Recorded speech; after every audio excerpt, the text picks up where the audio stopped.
Hi friends, good evening. Welcome back to Shwethashree lifestyle YouTube channel. So ಇವತ್ತು ಸಂಜೆಯಿಂದ blog start ಮಾಡ್ತಾ ಇದ್ದೀನಿ. ಮಕ್ಕಳನ್ನ ಸ್ಕೂಲಿಂದ ಕರ್ಕೊಂಡು ಬಂದೆ. ಈಗ ಇವತ್ತು ಗುರುವಾರ, ರಾಯರ ವಾರ, ಪೂಜೆ ಎಲ್ಲ ಮಧ್ಯ ಬೆಳಗ್ಗೆನೇ ಆಯಿತು. ಸೊ ಈಗ ನಮ್ಮ ನಾದಿನಿ ಅವ್ರ ಮನೆ ಹತ್ರ ಹಸು ಕರು ಹಾಕಿತ್ತು ಅಂತ ಹೇಳಿ ಹಾಲು ಕೊಟ್ಟಿದ್ದಾರೆ.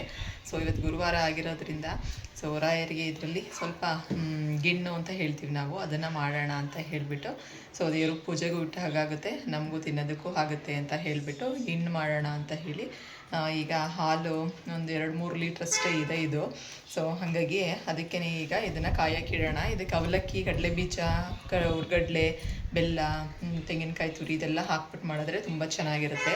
ಸ್ವಲ್ಪ ಏಲಕ್ಕಿ ಪುಡಿ ಎಲ್ಲ ಹಾಕಿದ್ರೆ ತುಂಬ ಚೆನ್ನಾಗಿರುತ್ತೆ. ಹಾಗಾಗಿ ಇವತ್ತು ಗಿಣ್ಣು ಮಾಡೋಣ ಅಂತ ಹೇಳಿಬಿಟ್ಟು ಸೊ ನೋಡಿ, ಗಿಣ್ಣು ಹಾಲು ಈ ರೀತಿ ಇದೆ. ಸೊ ಇದೊಂದು 2-3 ಲೀಟ್ರ್ ಮೇಲೇ ಇದೆ. ಹಾಗಾಗಿ ಎಲ್ಲ ಇಷ್ಟೊಂದು ಮಾಡಿದ್ರೆ ತಿನ್ನಲ್ಲ, ಮಕ್ಕಳು ತಿನ್ನಲ್ಲ, ಹಸ್ಬೆಂಡು ನಾನು ಇಬ್ಬರೇ ತಿನ್ನಬೇಕು. ಸೊ ಹಾಗಾಗಿ ಇದರಲ್ಲಿ ಎಷ್ಟಾಗುತ್ತೋ ಅಷ್ಟು ಮಾತ್ರ ಮಾಡ್ಕೊಳ್ಳೋಣ ಅಂತ ಹೇಳಿ ಈಗ ಇದನ್ನು ಹಾಲನ್ನ ಕಾಯಕ್ಕಿಡಬೇಕು. ಇದಕ್ಕೆ ಸ್ವಲ್ಪ ಬೆಲ್ಲ ಹಾಕಿಟ್ಟಿದ್ದೆ, ಯಾಕಂದರೆ ಹುಳಿ ಬರಲ್ಲ ಅಂತ ಹೇಳಿ. ಸೊ ಫ್ರೆಶ್ ಹಾಲಿದು ಬೆಳಗ್ಗೆ ಕರ್ಕೊಟ್ರೋ ಅಂಥದ್ದು. ಹಾಗಾಗಿ ಈಗ ಕಾಯಕ್ಕಿಟ್ಟು ಗಿಣ್ಣು ಮಾಡೋಣ. ನೋಡಿ, ಈ ಪಾತ್ರೆ ತುಂಬ ಆಗೋಯ್ತು ಹಾಲು. ಸೊ ಈಗ ಇದು ಸ್ವಲ್ಪ ಕಾಯಬೇಕು ಚೆನ್ನಾಗಿ. ನೋಡಿ, ಈ ರೀತಿ ಇದೆ ಹಾಲು ಬಿಸಿ ಆದಮೇಲೆ. ಈಗ ಒಂದು 5-6 ಸತಿ ಇದು ಕುದಿ ಬರಬೇಕು, ಚೆನ್ನಾಗಿ ಕಾಯಬೇಕು ಹಾಲು. ಸೊ ಇದರಲ್ಲಿ ತುಂಬ ಪೌಷ್ಟಿಕಾಂಶಗಳಿರುತ್ತೆ. ಹಾಗಾಗಿ ಇದು ಸಿಕ್ಕಿದ್ರೆ ತಂದು ನೀವು ಮಾಡ್ಕೊಂಡು ತಿನ್ನಿ. ಈಗ ನಾನೊಂದು ಅರ್ಧ kg ಅವಲಕ್ಕಿ ತೊಗೊಂಡಿದ್ದೀನಿ. ಇದನ್ನು ನೀಟಾಗಿ ಕ್ಲೀನ್ ಮಾಡಿಕೊಂಡು ಸ್ವಲ್ಪ ತೊಳಿತೀನಿ, ಯಾಕಂದರೆ ಎಲ್ಲ ಧೂಳದು ಇದೆಲ್ಲ ಇರುತ್ತಲ್ವ. ತೊಳೆದ್ಬಿಟ್ಟು ಆಮೇಲೆ ಇದಕ್ಕೆ ಸೇರಿಸ್ಕೊಳ್ಳೋಣ. ಈಗ ಬೇರೆ ಪಾತ್ರೆಗೆ ಟ್ರಾನ್ಸ್ಫರ್ ಮಾಡಿಕೊಂಡೆ, ಯಾಕಂದರೆ ಅದರಲ್ಲಿ ತುಂಬ ಜಾಸ್ತಿ ಆಗಿತ್ತು. ಸೊ ತುಂಬ ಇತ್ತಲ್ವ ಹಾಲು, ಕುದಿಬೇಕಾದ್ರೆಲ್ಲ ಹಾಕಕ್ಕೆ ಸಾಗಲ್ಲ ಅಂತ ಹೇಳಿ ಈಗ ಇನ್ನೊಂದು ಉಂಡೆ ಬೆಲ್ಲ ಹಾಕ್ತಾಯಿದ್ದೀನಿ. ಯಾಕಂದರೆ ನಾನು ಆಗಲೇ ಸ್ವಲ್ಪ ಬೆಲ್ಲ ಹಾಕ್ಕೊಂಡಿದ್ದೆ. ಹಾಗಾಗಿ ಈಗ ಇನ್ನೊಂದು ಉಂಡೆ ಬೆಲ್ಲ ಹಾಕ್ಕೊತಾ ಇದ್ದೀನಿ. ಉಂಡೆ ಬೆಲ್ಲ ಇದು ಹಾಲು ನೋಡಿ ಯಾವ ರೀತಿಯಾಗಿದೆ, ಓಡೋಡೋಕ್ಕೆ ಥರ. ಸೊ ಗಟ್ಟಿಯಾಗಿ ತುಂಬ ಚೆನ್ನಾಗಿದೆ. ಸೊ ನಾನು ಬೇರೆ ಪಾತ್ರೆಗೆ ಟ್ರಾನ್ಸ್ಫರ್ ಮಾಡಿದೆ. ಈಗ ಇದು ಸಾಲತ್ತೆ. ಈಗ ಅವಲಕ್ಕಿನ ನೆನೆಸಿದ್ದೀನಿ ಅಂದರೆ ತೊಳೆದಿದ್ದೀನಿ ಒಂದು ಸತಿ. ಈಗ ತೊಳ್ಕೊಂಡಿರೋ ಒಂದು ಅರ್ಧ kg ಅವಲಕ್ಕಿ ಹಾಕ್ಕೊತಾ ಇದ್ದೀನಿ. ಈಗ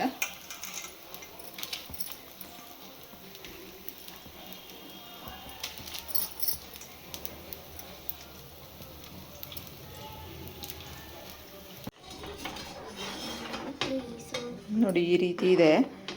ಇದು ಅವಲಕ್ಕಿ ಎಲ್ಲ ಚೆನ್ನಾಗಿ ಎಲ್ಲ ಫುಲ್ಲು ಇದು ಅನ್ನ ಥರ ಆಗಬೇಕಲ್ವ. ಹಾಗಾಗಿ ಬೇಕಂದರೆ ಇದಕ್ಕೆ ಚಿರೋಟಿ ರವೆ ಹುರಿದ್ಬಿಟ್ಟು ಸೇರಿಸ್ಕೋಬೋದು, ಇಲ್ಲಾಂದರೆ ಇದೇ ಗಟ್ಟಿಯಾಗುತ್ತೆ. ಸೊ ಈಗ ನಾನು ಕಡಲೆ ಬೀಜ, ಹುರ್ಗಡ್ಲೆನ ಸ್ವಲ್ಪ ಹುರ್ಕೊಂಡು ಪುಡಿ ಮಾಡಿಕೊಂಡು ಸಿಪ್ಪೆ ಎಲ್ಲ ತೆಗೆದು ಇದ್ರೊಳಗೆ ಹಾಕ್ಕೊತೀನಿ.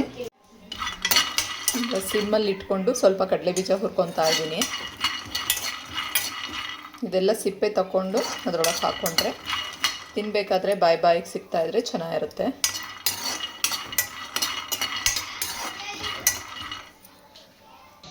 ಈಗ ಇಲ್ಲಿ 1 ಹೋಳಷ್ಟು ತೆಂಗಿನಕಾಯಿ ತುರ್ಕೊಂಡಿದ್ದೀನಿ. ಈಗ ನಾನು ತೆಂಗಿನಕಾಯಿ ಹಾಕ್ಕೊತಾ ಇದ್ದೀನಿ. ಇದಕ್ಕೆ ತೆಂಗಿನಕಾಯಿ ಹಾಕಿದ್ರೂ ಟೇಸ್ಟು ಚೆನ್ನಾಗಿರುತ್ತೆ. ಇದನ್ನು ನೀಟಾಗಿ ಮಿಕ್ಸ್ ಮಾಡ್ಕೋಬೇಕು. ಅವಲಕ್ಕಿ ಹಾಕಿದ್ದು ಸ್ವಲ್ಪ ಕಮ್ಮಿನೇ ಆಗಿದೆ. ಆರಿದ್ಮೇಲೆ ಇದು ಗಟ್ಟಿಯಾಗುತ್ತೆ ಅಂತ ಹೇಳಿ ನಾನು ಈ ರೀತಿ ತೆಳ್ಳಗೆ ಹಾಕ್ತಾಯಿದ್ದೀನಿ. ನೋಡೋಣ, ಅಕಸ್ಮಾತ್ ಏನಾದ್ರು ಗಟ್ಟಿ ಆಗಿಲ್ಲ ಅಂದರೆ ಸ್ವಲ್ಪ ಬೇಕಂದರೆ ರವೆ ಹಾಕ್ಕೊಬೋದು, ಅದು ಚೆನ್ನಾಗಿರುತ್ತೆ. ಅದೇ ಗಟ್ಟಿ ಆಗುತ್ತೆ ಅಂದ್ಕೊಂಡಿದ್ದೀನಿ.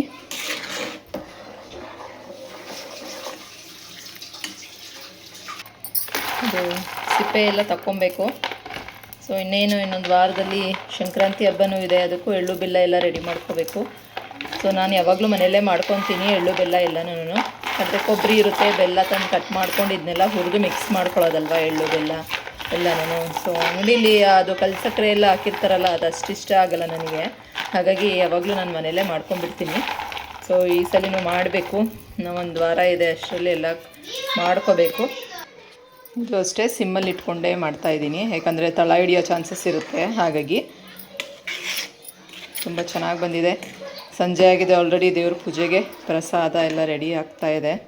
ಇವತ್ತು ರಾಯರ ವಾರ, ಗುರುವಾರ. ಸೊ ಹಾಲು ಸಿಕ್ಕಿರೋದು ನನಗಂತೂ ಸಖತ್ ಖುಷಿ ಆಯಿತು. ಈಗ ಸ್ವಲ್ಪ ಹುರ್ಗಡ್ಲೆನೂ ಹುರ್ಕೊತಾ ಇದ್ದೀನಿ.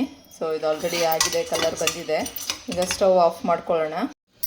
ಈ ಸತಿ ಕಡಲೆ ಬೀಜ ಅಂತೂ ಸಿಕ್ಕಾಪಟ್ಟೆ ದಪ್ಪ ಇದೆ, ಹಾಗಾಗಿ ನಾನು ಇದರಲ್ಲಿ ಕುಟ್ಟಿ ಒಂದು ಸ್ವಲ್ಪ ಪುಡಿ ಮಾಡ್ತಾ ಇದ್ದೀನಿ. ಸಿಕ್ಕಾಪಟ್ಟೆ ದಪ್ಪ ಇದೆ ನೋಡಿ, ಒಂದೊಂದು ಇಷ್ಟಿಷ್ಟು ದಪ್ಪ ಇದೆ. ಎಷ್ಟು ಸಣ್ಣ ಇತ್ತು ಅಂದರೆ ನಾಟಿ ಕಡಲೆಕಾಯಿ ತುಂಬ ಟೇಸ್ಟಿಯಾಗಿರ್ತಾ ಇತ್ತು. ಚಟ್ನಿ ಎಲ್ಲ ಮಾಡಿದಾಗ, ಕಡಲೆಕಾಯಿ ಚಟ್ನಿ ಎಲ್ಲ ಮಾಡಿದಾಗ ಅದಕ್ಕೂ ಇದಕ್ಕೂ ನೋಡಿದ್ರೆ ಇದಂತೂ ಎಷ್ಟು ದಪ್ಪ ಇದೆ ಅಂದರೆ, ಅದರಲ್ಲೂ ನಾಟಿ ಫಾರಮ್ ಅಂತ ಬಂದಿದೆಯೇನೋ ಗೊತ್ತಿಲ್ಲ. ಯಾರಿಗೆಲ್ಲ ಗಿಣ್ಣು ಇಷ್ಟ ಒಂದು ಲೈಕ್ ಮಾಡಿ. ನೀವು ಹಳ್ಳಿಗಳ ಕಡೆ ಇದ್ದರೆ ಅಲ್ಲೇ ಹಸು ಕರು ಹಾಕಿದಾಗ ಸಿಗುತ್ತಲ್ಲ, ಒಂದು 7 ದಿನದವರೆಗೂ ಸಿಗೋವಂಥ ಹಾಲಲ್ಲಿ ಕಾಫಿ ಟೀ ಅದೆಲ್ಲ ಏನೂ ಮಾಡೋದಿಲ್ಲ. ಸೊ ಹಾಗಾಗಿ ಆ ಥರ ಹಾಲನ್ನ ತೊಗೊಂಡು ಬಂದು ಮಾಡ್ಕೊಂಡು ತಿನ್ನಿ, ತುಂಬ ಹೆಲ್ದಿಯಾಗಿರುತ್ತೆ. ಸೊ ನನಗಿಷ್ಟ ಅಂತ ಸೊ ಲಾಸ್ಟ್ ಟೈಮು ಊರಿಂದನೂ ಕಳಿಸಿದ್ರು. ಲಾಸ್ಟ್ ಟೈಮು ಒಂದು ಮಂತಲ್ಲಿ ಅಮ್ಮ ಮಾಡಿಕೊಟ್ಟಿದ್ರು, ಅಮ್ಮಂಗೆ ಯಾರೋ ಕೊಟ್ಟಿದ್ರು ಅಂತ ಹೇಳಿ. ಈಗ ನಮ್ಮ ನಾದಿನಿ ಕಳಿಸ್ಕೊಟ್ಟಿದ್ರು. ನಿನ್ನೆ ಹೋಗಿ ಇಸ್ಕೊಂಡು ಬಂದೆ, ನಾನೇ ತಂದಿದ್ರು ಅವರು ಪಾಪ. ಸೊ ಮಾಡ್ತಾ ಇದ್ದೀನಿ.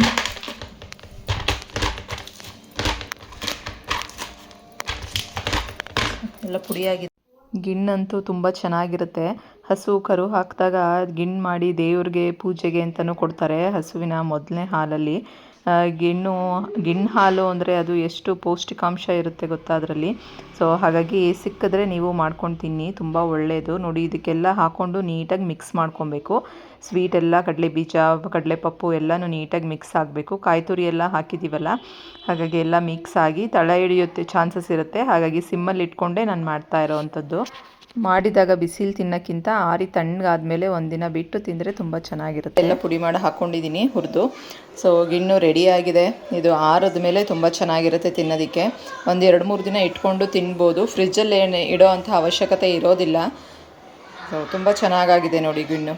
ನಮ್ಮನೆ ಹತ್ರ ಸಂಜೆ ಹೊತ್ತು ಮಕ್ಕಳು ಸೌಂಡು ಬ್ಯಾಕ್ಗ್ರೌಂಡಲ್ಲಿ ಅದೇ ಬರ್ತಾ ಇರುತ್ತೆ. ಗಿಣ್ಣು ನೋಡಿ ಈಗ ಆರಿದ ಮೇಲೆ ಸ್ವಲ್ಪ ಗಟ್ಟಿಯಾಗಿದೆ.